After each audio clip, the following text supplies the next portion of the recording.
भेट देऊयात.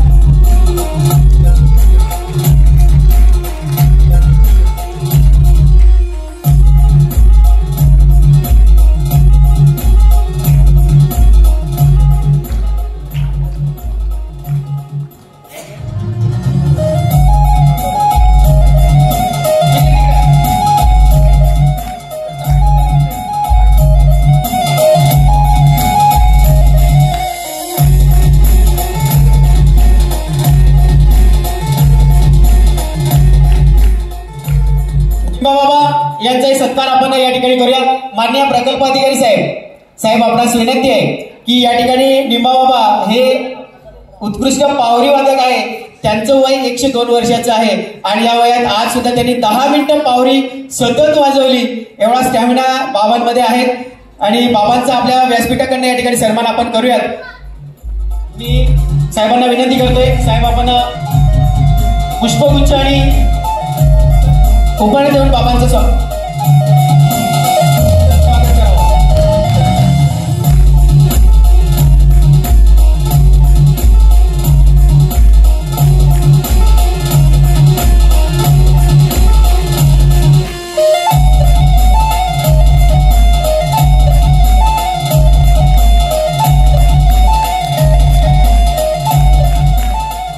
धन्यवाद साहेब.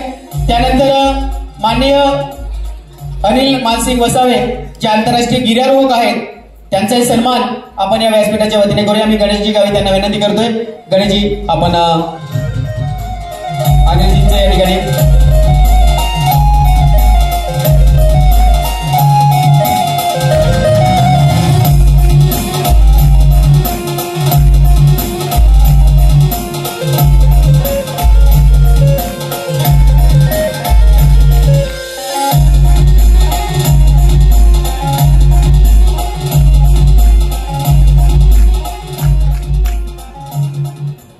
यानंतर संदीप सरांचा आपल्याला परिचय मी करून दिला. मागच्या सत्रामध्ये ते स्टेजवर नव्हते, त्याचा सत्कार आपण तेव्हा राहिला होता. आता आपल्या व्यासपीठाच्या वतीने आपण सत्कार करूयात. मी ईश्वरदादांना विनंती करतोय की ईश्वरदादा आपण संदीप वडीसाहेब सरपंच साहेब यांचं स्वागत करावं, सत्कार करावा. ईश्वरदादा. यानंतर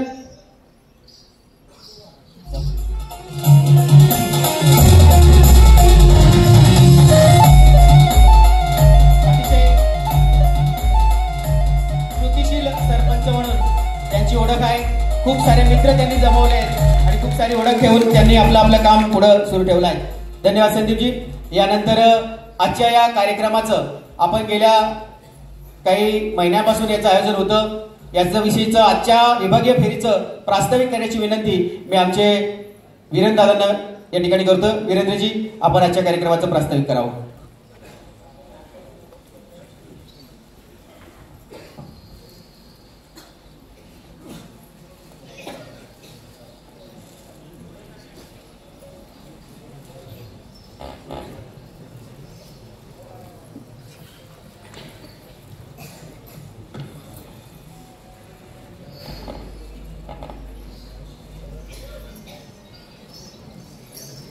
भगवान बिरसा कला संगम या देवगिरी विभागाच्या अंतिम स्पर्धेसाठी उपस्थित मंचावरील मान्यवर मान्य श्री चंद्रकांत पवार, प्रकल्प अधिकारी नंदुरबार, श्री गणेशजी गावित, पश्चिम क्षेत्र संघटन मंत्री, श्री ईश्वर गावित,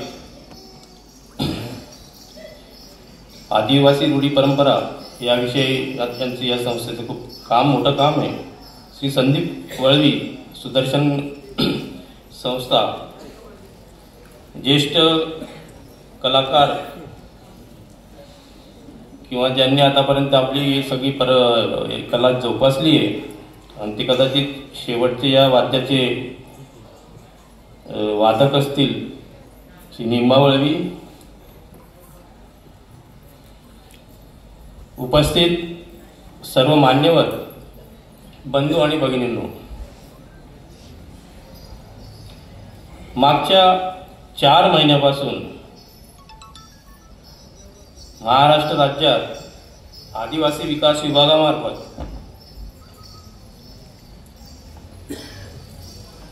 आदिवासींच्या जीवनातल्या सर्व क्षेत्रामध्ये, ती कला असो, संस्कृती असो, स्वातंत्र्यातील योगदान असो, पुढच्या अभ्यासक्रमाची किंवा संशोधनाची पायरी असो, आणि अशा विविध सगळ्या गोष्टींना घेऊन एक या महाराष्ट्रातल्या आदिवासी समाजाचं कुठेतरी एक प्रॉपर डॉक्युमेंटेशन व्हावं. आतापर्यंत सगळ्या कला, गीत, संस्कृती, परंपरा या सगळ्या गोष्टी आपण मौखिक स्वरूपात ऐकत आलो, शिकत आलो, त्या पुढच्या पिढीला देत गेले ते आतापर्यंत चालू आहे. पण समाजाच्या या परिवर्तनामध्ये त्या हळूहळू लोप पावण्याच्या पण या परिस्थितीवरती येऊन ठेपलेल्या आहेत. कदाचित असा संगम जर घडला नसता तर मला वाटतं पुढच्या 1-2 पिढीनंतर हे फक्त कुठेतरी आपण चित्रामध्येच बघितलं असतं, कुठेतरी आपल्याला रील्समध्ये दाखवलं असतं, कुठेतरी आपल्याला एखाद्या जुन्या कोणीतरी काढलेल्या लेखनामध्ये, ड्रॉइंगमध्ये आपल्याला त्या सगळ्या गोष्टी बघायला भेटल्या असत्या. या सगळ्यांचं विचार करून माननीय आदिवासी विकास मंत्री डॉक्टर भुईके साहेबांनी खूप मोठा निर्णय घेतला. आणि हा निर्णय आदिवासी समाजाच्या एकूणच सर्वसमावेशक संस्कृती, परंपरा आणि कला, सगळ्या ज्या काही कला आहेत, जी काही विचारधारा, जी काही परंपरा, ज्या काही रूढी आहेत, यांचं संगोपन, जतन आणि त्यांचं डॉक्युमेंटेशन करण्याचं एक मोठं त्यांनी एक त्यांचा हेतू आणि मानस होता. आणि तो आम्ही मागच्या 4-5 महिन्यापासून बघतोय की तो बऱ्यापैकी 99% सार्थक झाल्यासारखं वाटतंय. कारण या सगळ्या गोष्टीतून एक लक्षात असं आलं की जेव्हा या गोष्टीचं आवाहन करण्यात आलं की अशी स्पर्धा होणार आहे आणि या स्पर्धेचे 3 टप्पे केले, आता आपल्या या सगळ्या कार्यक्रमात सांगण्यात आलं, तर जवळजवळ 10,000+ एंट्री आलेल्या आहेत. 10,000 म्हणजे किती मोठी गोष्ट आहे की परंपरा जपण्यासाठी, संस्कृती जतनासाठी इतका मोठा वर्ग वाट बघत होता आतापर्यंत. आणि त्यांना स्टेज देणं, त्यांचं कुठेतरी त्यांच्या कलागुणांना वाव देणं, या गोष्टी आतापर्यंत स्वातंत्र्याचे आपले इतके वर्ष झाल्यानंतरही झालं नाही. आणि मी निश्चितच या माध्यमातून मंत्री महोदयांचा आभार मानेन की त्यांनी इतका मोठा बॅकअप या सगळ्या विषयांना दिला. आणि या पद्धतीने हे काम सुरू आहे. आज दुसऱ्या टप्प्यात आपण आलेलो आहेत. आणि दुसऱ्या टप्प्यामध्ये इतक्या मोठ्या संख्येने तुम्ही छानपैकी सगळ्या स्पर्धा इथे स्पर्धेचं आयोजन झालं आणि त्याचं सादरीकरण पण सुंदर झालं. तसे 5 विभागामध्ये या स्पर्धा चालू आहे महाराष्ट्रामध्ये आणि अजून 2 बाकी आहेत. आणि याची अंतिम फेरी पुन्हा नागपूरला राहील. याच्याच जोडीने एक कार्यक्रम सुरू होता जनजाती गौरव दिवसाचा 15 नोव्हेंबरचा, की भारतात आदिवासींनी स्वातंत्र्यात दिलेले योगदान हे आदिवासींनाच माहीत नव्हतं. आणि याचं सगळं डॉक्युमेंटेशन आणि सगळं याचं मोठं एक काम देशभरात वनवासी कल्याण आश्रम करत होतं.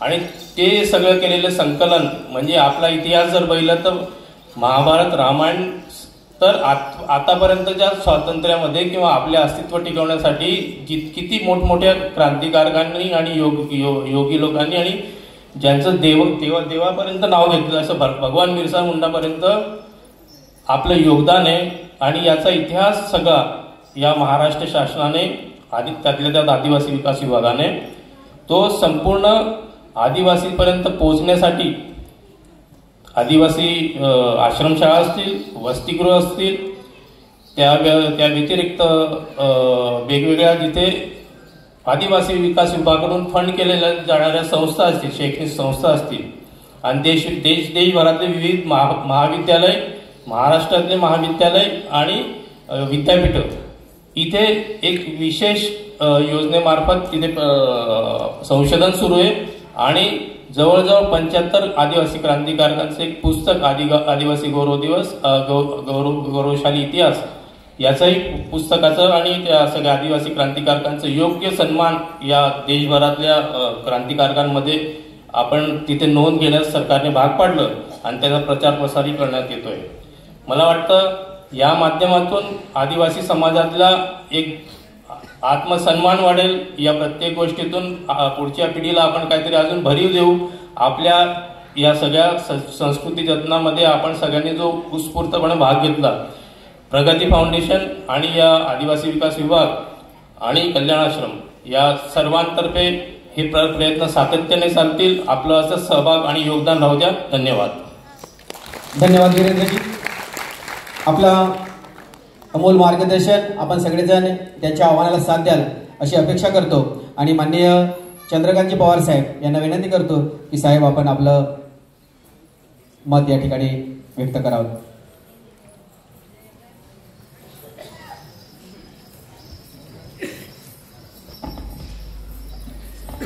सर्वांना नमस्कार. सन्माननीय व्यासपीठावर उपस्थित सर्व सन्माननीय सदस्य, भगवान बिरसा कला संगम या संस्थेचे सर्व पदाधिकारी, कार्यकर्ते आणि इथे असंख्य प्रमाणात जमलेले आदिवासी बंधू भगिनींनो, सर्वप्रथम मी आपल्या समस्त आदिवासी बांधवांचे कुलदैवत असलेल्या आई महामोगी माता, त्याचप्रमाणे धरती आबा बिरसा मुंडा आणि भारताच्या स्वातंत्र्य लढ्यात ज्या अनेक ज्ञात अज्ञात शूरवीरांनी, आदिवासी क्रांतिकारकांनी आपलं रक्त सांडलेलं आहे आणि ज्यांच्यामुळे आज आपण ही स्वातंत्र्याची फळं उपभोगत आहोत, अशा सर्वांना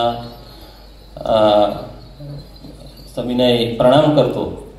आणि आज इथे आपण जी आपली आदिवासी संस्कृती जोपासण्यासाठी, रुजवण्यासाठी, वाढवण्यासाठी आणि आपल्या पुढच्या पिढीला हा महान आदिवासी संस्कृतीचा वारसा जो आहे तो कसा पुढे नेता येईल याच्यासाठी जमलेलो आहोत. महाराष्ट्र शासन आणि भारत सरकारने हे वर्ष जनजातीय गौरव वर्ष म्हणून साजरा करण्याचा एक मोठा निर्णय घेतलेला आहे आणि त्याचाच एक भाग म्हणून या विविध प्रकारच्या स्पर्धा, त्याच्यामध्ये मग नृत्य स्पर्धा असतील, रांगोळी स्पर्धा असतील, त्याचप्रमाणे आपल्या पारंपरिक आदिवासी जीवनशैलीचं आपल्याला कशा प्रकारे दर्शन घडवता येईल आणि आपल्या येणाऱ्या पिढीला असेल आणि त्याचप्रमाणे हा महान आदिवासी सांस्कृतिक वारसा आपल्याला जो टिकवून ठेवायचा आहे याच्यासाठी शासन वेगवेगळ्या पद्धतीने प्रयत्न करत आहे आणि त्याच अनुषंगाने वेगवेगळ्या प्रकारच्या कार्यशाळा असतील, सांस्कृतिक कार्यक्रम असतील, हे विविध स्तरावर घेतले जात आहेत आणि आदिवासी विकास विभाग अतिशय चांगल्या पद्धतीने आमच्या सर्व शासकीय आश्रमशाळा असतील, अनुदानित आश्रमशाळा असतील आणि आमची शासकीय वसतिगृह यांच्यामध्ये जवळपास गेल्या दीड महिन्यापासून खूप विविध प्रकारचे कार्यक्रम होत आहेत. काही शाळांना मी देखील भेटी देऊन पाहिलं की आपले लहान लहान विद्यार्थी कुठल्याही प्रकारचे वेगळ्या सुविधा नसताना त्यांनी त्यांचे जे अंगभूत गुण आहेत ते वापरून खूप चांगल्या पद्धतीने रांगोळ्या काढलेल्या होत्या, चित्रप्रदर्शनी असेल, त्याचप्रमाणे पारंपरिक वाद्यांचा आधार घेऊन नृत्य बसवलेली होती आणि ती बघून खरोखर खूप समाधान वाटलं. आणि शासन जे आदिवासी संस्कृती रुजवण्यासाठी, वाढवण्यासाठी प्रयत्न करतंय त्याला नंदुरबार प्रकल्पातील देखील विद्यार्थी असतील किंवा आमचे बाकीचे शिक्षक, शिक्षकेतर कर्मचारी हे अतिशय एक सकारात्मक दृष्टिकोन ठेवून ही संस्कृती वाढवण्याचा आम्ही सर्व प्रयत्न करत आहोत. आपण सर्वजण इथे आलात, आपल्या पारंपरिक कलागुणांचं इथं प्रदर्शन केलेलं आहे आणि ही विभागीय फेरी होती, याच्यानंतर राज्यस्तरीय फेरी होणार आहे आणि त्याच्यात देखील इथे आता ज्यांनी ज्यांनी यश मिळवलं त्यांनी अजून चांगला परफॉर्मन्स करावा आणि राज्यस्तरीय स्पर्धेतून आपल्या नंदुरबार जिल्ह्यासाठी जास्तीत जास्त बक्षिसं मिळवावी ही मी तुम्हाला सगळ्यांना शुभेच्छा देतो. आज आयोजकांनी मला इथं बोलवलं, माझा यथोचित मान सन्मान केला, मला आपल्यासमोर व्यक्त होण्याची संधी मिळवून दिली, त्याबद्दल मी पुन्हा एकदा संयोजकांचे आभार मानतो. जय हिंद, जय महाराष्ट्र, जय आदिवासी, जय भगवान बिरसा मुंडा. जय आदिवासी, भगवान बिरसा मुंडा की. यानंतर या वैचारिक सत्राचं समारोप करण्यासाठी मी माननीय गणेश गावित यांना विनंती करतो की आजच्या या संपूर्ण कार्यक्रमाचा एक वैचारिक समारोप गणेश गावित आपल्या करतील. यानंतर बक्षिसाचा कार्यक्रम राहील.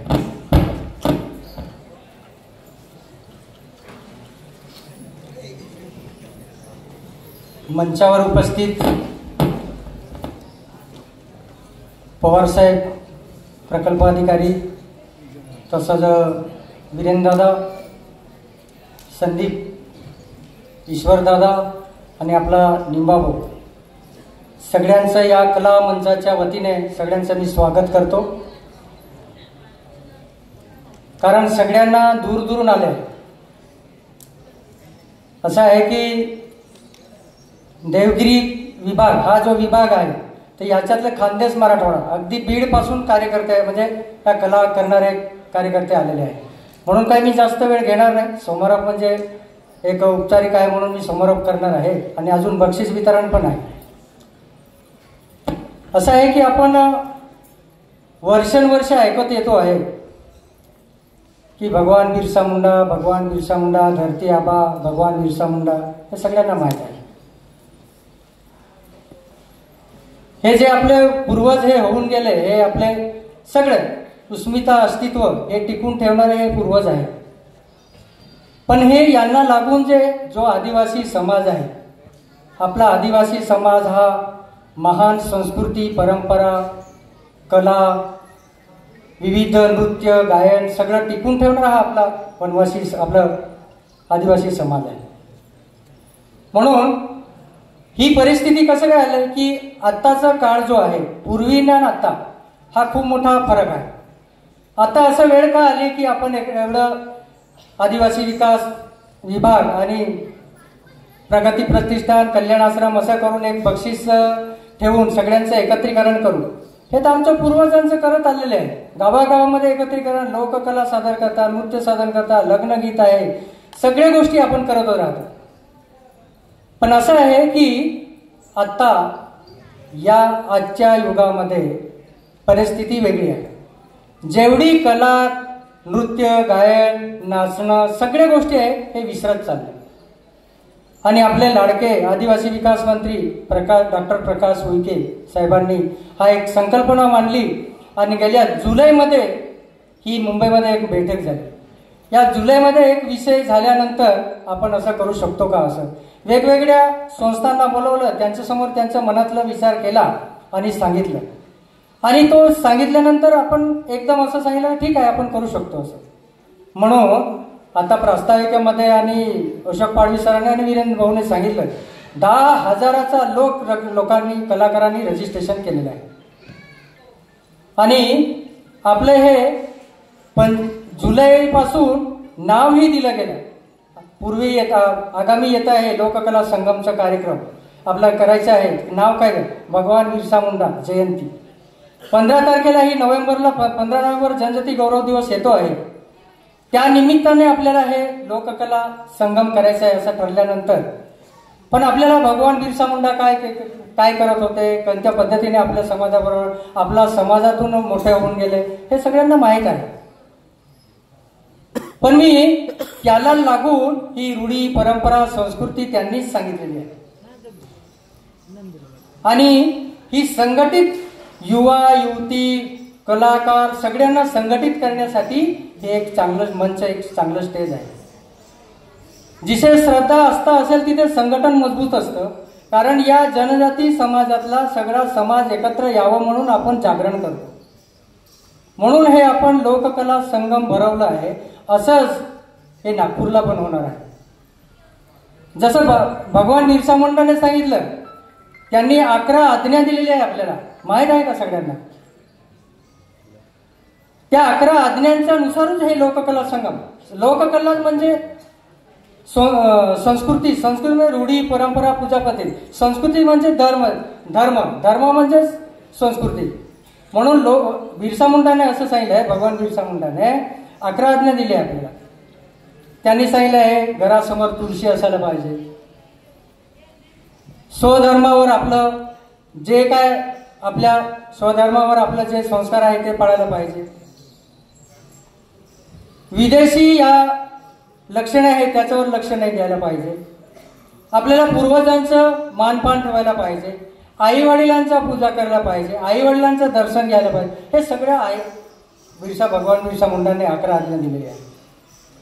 म्हणून आता आपण असं या महाराष्ट्रभरात आपण असंच केलं आहे की आपल्याला एक अत्यंत महत्त्वाचा हा मंच मिळाला आणि 10,000च्या वर रजिस्ट्रेशन झालं आणि सगळ्यांनी भाग घेतला. आणि या भाग घेऊन असंच आपण पुढच्या वर्षी असंच संघटित राहिलो, असंच कार्यक्रम करत राहिलो तर या हॉलच्या बाहेर संख्या जाईल असं आपण करू शकतो का? कारण आपल्याला गावागावामध्ये आपल्या महाराष्ट्रामध्ये 47 जनजाती आहेत. 47 जनजातींमध्ये सगळ्यांनी एकत्र येऊन आणि त्या तालुका जिल्ह्यावर आपण जर असं कार्यक्रम करत गेलो तर जे आपल्याला भ्रमित टाकणाऱ्यांना आपण बंद पाडू, समाजामध्ये तीड पाडणाऱ्यांना बंद पाडू का? मी म्हणतो आहे की हे भगवान बिरसा मुंडाने सांगितलं. ही आपली संस्कृती, रूढी, परंपरा, पूजा पद्धती, आस्था, देवस्थान सगळे गोष्टी आहेत. अस्मिता, अस्तित्व, विकास हे जे त्यांनीच सांगितलं. म्हणून आपण असं करू शकतो का? यालाच धरून आपण तालुकाशा जिल्ह्यामध्ये आलेलो आहे, पण तालुकाशामध्ये आपापल्या एरियात जाऊन असंच आपण लोककला संगम करू शकतो का? एकत्रित येऊ शकतो का? एकत्रित येऊन आपण समाजाचा सगळ्यांचा विचार करू का? आणि एक देशाला किंवा आपल्या राष्ट्राला एकत्रित आणू शकतो का? लोककला म्हणजेच एकत्रित आणणं, संघटित होणं हे महत्वाचं आहे. म्हणून आपण सगळ्यांनी एक विचार करायला पाहिजे की आपल्याला हे येणारी पिढी आहे. आता अशोक वाडी सरांनी सांगितलं की हे आपले युवा मोबाईलमध्ये जास्त असतात, रील्स आणि चांगले डॉक्युमेंटरीज, सोशल मीडियाच्या माध्यमातून आपल्याला चांगल्या चांगल्या गोष्टी शिकायला मिळतात, चांगल्या चांगल्या गोष्टी आपण बघतो आहे. यांचाच विचार करूनच आपण हा मंच उभा केलेला आहे. आणि म्हणून या तरुणांना, या युवांना ही जी पिढी आहे ही येणारी पिढीला ही शिकवण्यासाठी आपल्याला करावं लागणार आहे. म्हणूनच आपण हा मंचाच्या माध्यमातून आपण हा संदेश आपण अख्खा महाराष्ट्राला देतो आहे. तसंच 14 तारखेला नागपूरमधून कार्यक्रम सुरू होत आहे. 15ला जनजाती गौरव दिवसानिमित्त आपले देशाचे पंतप्रधान नरेंद्रभाई मोदी येत आहे. तसंच उईके साहेबांनी त्यांच्या मनोगतामध्ये सांगितलं आहे. तसंच 15 तारखेला तो कार्यक्रम झाल्यानंतर 16 तारखेला नागपूरमध्ये एक आपले समाजातले जे त्यांना आपण असं म्हणू शकतो की नोकरी व्यवसाय करण्यासाठी शहरामध्ये गेले आहे पण समाज माझा गावाकडे आहे, त्यांना आपण प्रबुद्ध म्हणजे शिकलेले सगळे उत्तम शेतकऱ्यापासून तर क्लास 1 क्लास 2 यांचं 5,000 लोकांचं आपण 16 नोव्हेंबरला आपण नागपूरमध्ये एकत्रीकरण केलेलं आहे. हे इथे बसलेले काही लोक त्याच्यात पण येणार आहे आणि अख्खा महाराष्ट्रातून 5,000 संख्या तिथे येणार आहे. 17 तारखेला हे आजचं जे लोककला संगम जो 5 विभाग सांगितलं, अमरावती आणि नागपूर, तसंच इथे देवगिरी म्हणजे हे पश्चिम महाराष्ट्र आपलं पश्चिम खानदेश मराठवाडा, पश्चिम महाराष्ट्रामध्ये नाशिकमध्ये होणार आहे आणि कोकणामध्ये जोवारला झालं. असं 5 विभागातले सगळे कार्यकर्ते ते विनर होणार आहे, ते तिथे येणार आहे. सगळ्यांचं तिथे देशभराला, आपल्या महाराष्ट्राला नाही तर देशाला आपल्याला हा जनजाती समाजाकडे एवढी कला आहे हे दाखवण्यासाठी आपण हे एकत्रीकरण केलेलं आहे. म्हणून आपण असं सगळ्यांनी विचार करायला पाहिजे की आज आपण सगळ्यांनी आज बक्षीस ठेवून आपण एकत्र आलो, पण सहजता आपण एकत्रित सर्व समाज जेवढे जनजाती 47 आहे माझ्या परिसरामध्ये जेवढे आहे तेवढे एकत्र येऊन आपण जे आपले 12ही महिना देव सण उत्सव येतो त्याला आपण नृत्य करू शकतो का? कारण काय आहे, येणारी पिढी ही शिकत, महिला, युवता, युवती, युवक सगळ्यांनी आपण एकत्र येऊ शकतो. म्हणून मजबूत संघटन, आपला जनजाती आदिवासी समाज मजबूत संघटन करायचं असेल तो असता हे एकत्रित येण्याचा एक आपण हा एक चांगला मार्ग आहे. आणि आपण पूर्वी असं येत होतो, एकत्रित येत होतो, हे सगळं नाच गाणं सगळ्या गोष्टी करण्यासाठी एकत्रित यायचं, सगळं सामूहिक. पंचांची रीती होती आपल्याकडे, पंचांनी सांगल्यामध्ये आपलं सगळं काम व्हायचं. हे सगळे आपली रूढी परंपरा पूजा पद्धती आपल्याला जे पूर्वज सांगून गेलं ते टिकवण्याचं असं मला वाटतं आहे. एवढं माझं 2 शब्द बोलून माझं शब्द धन्यवाद गणेशजी. आपण या ठिकाणी आपल्या सगळ्यांची जी महान रूढी आहे, महान जी परंपरा आहे, महान जी संस्कृती आहे ती टिकवण्याचं आव्हान गणेशजींनी आपल्याला केलं. आपण सगळेजण आपली संस्कृती टिकेल, आपली लोककला टिकेल आणि ही आपल्यापासून आपल्या नवीन येणाऱ्या पिढी कशी शिकेल यासाठी सगळेजण प्रयत्न करूया. एक संकल्प घेऊन आपण या ठिकाणून जाऊयात. मी पुन्हा एकदा सर्वांना आजच्या या कार्यक्रमासाठी आलेल्यांना शुभेच्छा देतो. या ठिकाणी वैचारिक जे आपले विषय होते ते संपवतो आणि ज्याची उत्सुकता आहे त्यांचा निकाल, शेवटचा एक प्रकार बाकी होता त्याचा निकाल आता आलेला आहे, तो निकाल आपण ऐकूया. पुन्हा सांगतो, ही स्पर्धा होती. या स्पर्धेमध्ये कोणी कमी आणि कोणी जास्त असे नाहीये, कोणी हारले आणि कोणी जिंकले हा विषय नाहीये. आपण सगळे जिंकलेले आहेत कारण विभागापर्यंत आपण पोहोचलेला आहे. आपण आपल्या गावात आपली रूढी आपली परंपरा टिकवतोय, हेच आपलं खरं यश आहे. हे मानून जोही नंबर मिळेल, जोही विजेता असेल त्याला आपण शुभेच्छा देऊयात. आनंद सगळ्यांना झालाय आणि म्हणून कोणताही 1 नंबर असेल, कोणाचाही 2 नंबर आला असेल, पण आपण सगळे विजेते आहोत. फक्त 1-2 नंबर यांनी आपल्यापेक्षा काही थोडं चांगलं केलं असेल किंवा परीक्षकांना ते वाटलं असेल.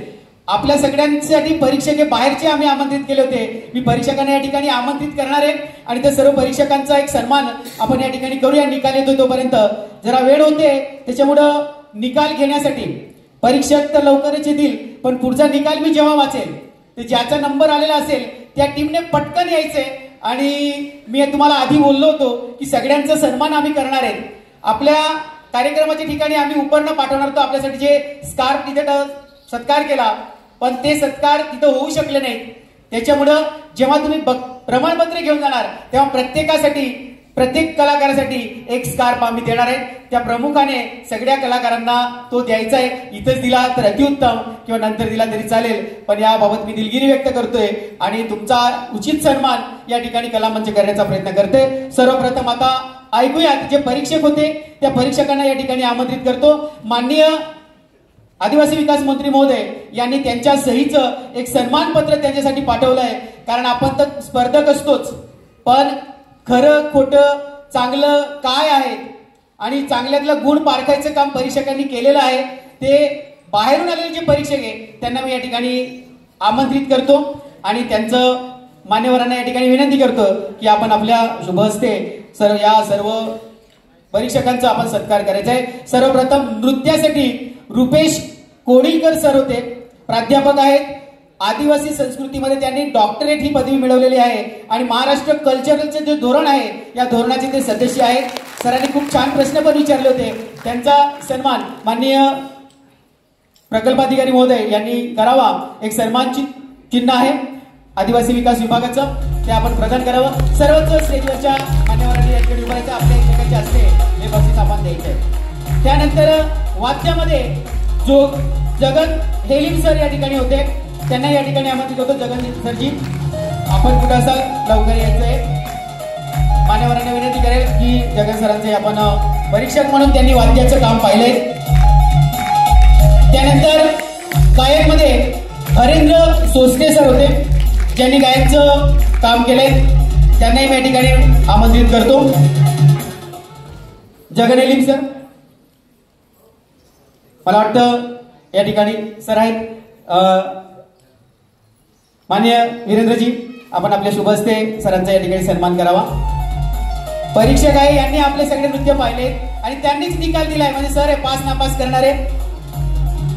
त्यानंतर हरेंद्र सोसने सर ज्यांनी गायन पाहिलं.